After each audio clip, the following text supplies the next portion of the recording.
Señor Azañedo, buenos días. Muy buenos días, muchas gracias por la invitación, por el espacio. Y sí, definitivamente empezamos a tener un dólar que nuevamente regresa a esos niveles de 3.80 o hacia 3.90 incluso. Hoy día prácticamente tenemos ya un dólar en 3.86, la venta más arriba de eso, y ha empezado a subir, ¿no?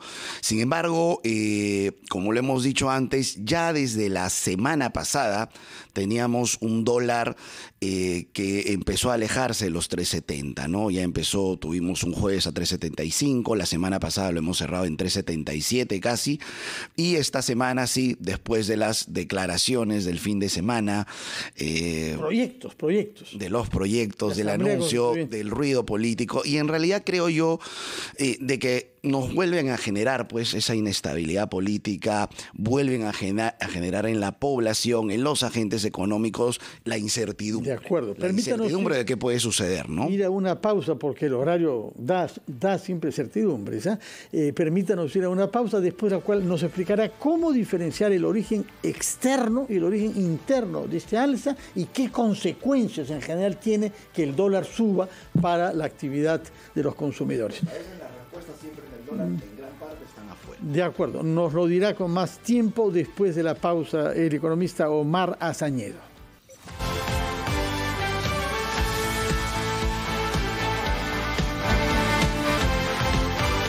Bien, seguimos en Ampliación de Noticias. Estamos conversando con el economista Omar Azañedo Sayán de la Universidad del Pacífico y CEO de NonCash. Fernando había planteado el tema sobre cuáles son las, diremos, consecuencias, o las causas, mejor dicho, desde el punto de vista interno y externo también sobre esta subida en el precio de la cotización del dólar. Aquí hablamos obviamente de este tema de desconcierto o inquietud política que hay que puede repercutir, como lo ha hecho, en el tema económico. Pero a nivel exterior, ¿no? ¿Cómo podemos diferenciar esas causas?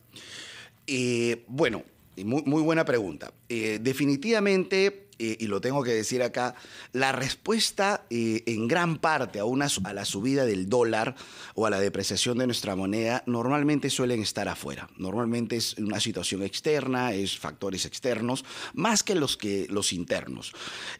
Los internos lo que suelen hacer es muchas veces hacer que estas subidas y bajadas quizás sean más drásticas, ¿no? Lo comentaba hace poco.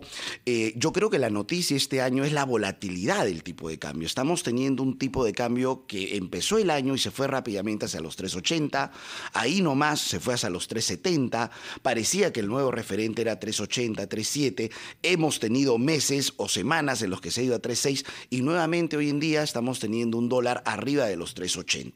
Entonces yo creo que la volatilidad es la noticia y en realidad los agentes económicos, los empresarios, las personas tienen que de alguna manera evitar especular y protegerse de esta volatilidad que en cuestión de días pudiera hacerles perder dinero o pudieras hacerles pagar más.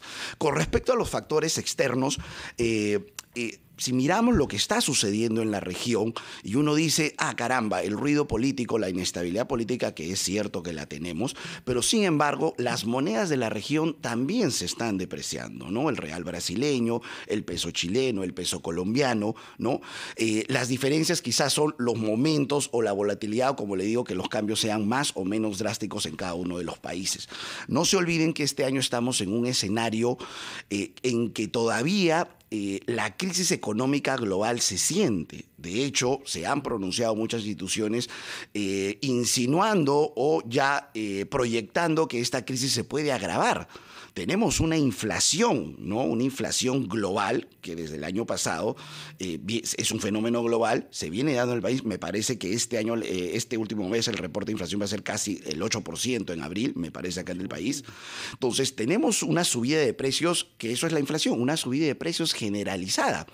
Y ante esa crisis ya empiezan las instituciones u otros países a decir, bueno, ¿qué medidas se van a tomar? ¿No?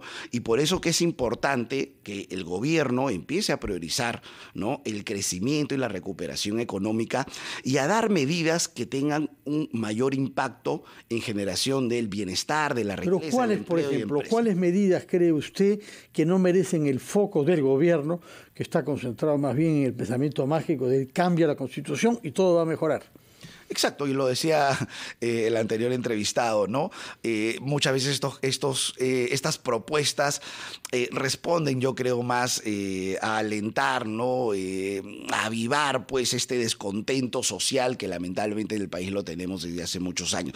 Pero, por ejemplo, medidas como la reducción del impuesto selectivo al consumo de los combustibles, la exoneración del IGB a los productos de primera necesidad. ¿Está funcionando? ¿Cree usted no va a tener un real bueno para la baja en precios? Conversando con transportistas, conversando con empresarios, sí, ahora el galón de diésel les cuesta que un sol 60 menos, un sol 80 menos. ¿A cuánto reducen ellos el flete?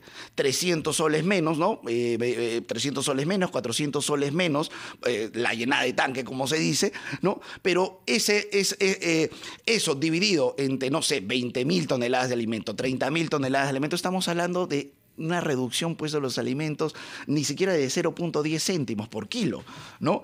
Y no solo eso, sino tú reduces, ¿no? El impuesto selectivo al consumo. Tú reduces el IGB, que han dicho que solamente por 3 meses seguiremos bien. Sí. La inflación es lo he dicho hace un rato, ¿no? El aumento generalizado de los precios. Claro. Entonces, para que te rebaje a alguien un sol 20, un sol 50, cuando por otro lado, en cuestión de los transportistas, sí, le bajan la gasolina, pero las llantas están siendo carísimas. El mantenimiento está siendo carísimo. El filtro, el cambio de aceite sigue subiendo los servicios. Entonces, hasta que es como si nos vistiéramos, ¿no? Quizás los zapatos empiezan a ser más baratos, pero todo lo demás sube de precio. Igualito el precio de los alimentos básicos que les quieren exonerar de IGB, ¿no? Entonces, ¿hasta qué punto? Y yo lo digo, a ver, el casero del mercado nos da boleta, le dan a él boleta, verdaderamente hay un IGB involucrado. Otra propuesta que se ha planteado desde el lado del Congreso, partido de gobierno, sobre el retorno a un control de los precios. ¿Qué consecuencias tendría esto? Bueno, tenemos las experiencias. Nuevamente, lo único que va a traer es especulación, escasez, un mercado negro, ¿no? Y como han dicho ustedes, son experiencias que ya hemos vivido y definitivamente creo yo que el gobierno tiene que darse cuenta que las medidas van por otro lado, ¿no? Por otro lado, sobre todo en un contexto de crisis económica global, un conflicto internacional que todo el mundo anda a la expectativa si puede o no empeorarse, y no solamente que este conflicto que agrava las cadenas global de suministros, el comercio exterior, la logística de comercio exterior se hace difícil, ¿no? En un contexto de subida de precios de los commodities, sube la gasolina o sube el petróleo, sube el combustible, sube el flete internacional, sube el flete local. Entonces, yo creo que las medidas definitivamente, y es importante hacer un llamado al actual gobierno que empiece a priorizar la reactivación y la recuperación económica, ¿no? ¿Y cómo, en concreto, cómo afecta, por ejemplo, esta inestabilidad política que estamos viviendo a la economía del país, básicamente a los bolsillos de los peruanos? Bueno, estamos viendo que cada vez el peruano siente que va al mercado y le alcanza para mucho menos, ¿no? Porque si bien, insisto, te bajan el IGB y que tendrá un impacto de unos cuantos soles, pero si empiezan a subir el precio de todos los alimentos, empieza a encarecerse el costo de vida. Y no solo eso, no nos olvidemos que ha habido personas, sectores y segmentos mucho más afectados de la pandemia y que todavía no sienten esa recuperación económica, ¿no? Entonces seguimos mellando su economía, seguimos mellando ha aumentado los índices de pobreza, ¿no? Entonces creo que todo eso son cifras que empiezan a alarmarnos y que verdaderamente se tiene que empezar a tomar medidas. Y señora Azañedo, y todo esto pasa mientras el precio internacional del cobre sube a récords históricos. Nosotros recibimos cada vez más dólares porque lo que vendemos de cobre es cada vez más caro. ¿Por qué nos estamos ensañando en esta coyuntura para meternos cabe a nosotros mismos?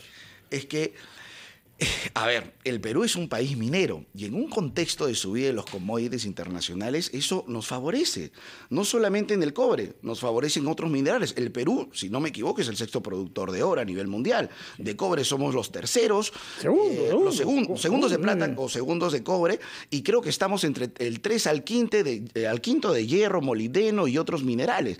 Todo eso tendría que verdaderamente favorecernos, pero tenemos pues un gobierno que creo yo no está actuando como facilitador y promotor del sector minero, que es un sector insisto, el Perú es un país minero y donde pudiéramos destrabar muchos proyectos, ¿no? Y al destrabarlos verdaderamente pudiéramos generar inversión, empleo y riqueza. Y definitivamente vienen los dólares y mella un poquito, por eso digo, el tipo de cambio, porque tenemos una mayor oferta, porque empezamos a vender más y de alguna manera, creo yo, por eso se ha mantenido, como dije hace un rato, entre 3.7 a 3.8 es el nuevo referente del tipo de cambio. Bueno. Ahora, podríamos preguntarnos, ¿llegará a 4 soles nuevamente? Pudiera ser ojalá, ojalá que no, por favor, ojalá que no. Empeoran, ¿no? En todo caso, nos está previniendo de que eso puede ser. Señor Omar Azañedo, muchas gracias. Recuerdo que usted es el director ejecutivo y fundador de la Casa de Cambio Digital Non-Cash. Muchas gracias por su presencia acá y muy buenos días. Vamos a hacer una pausa, escuchar a los anunciantes y entramos al segmento final de Ampliación de Noticias.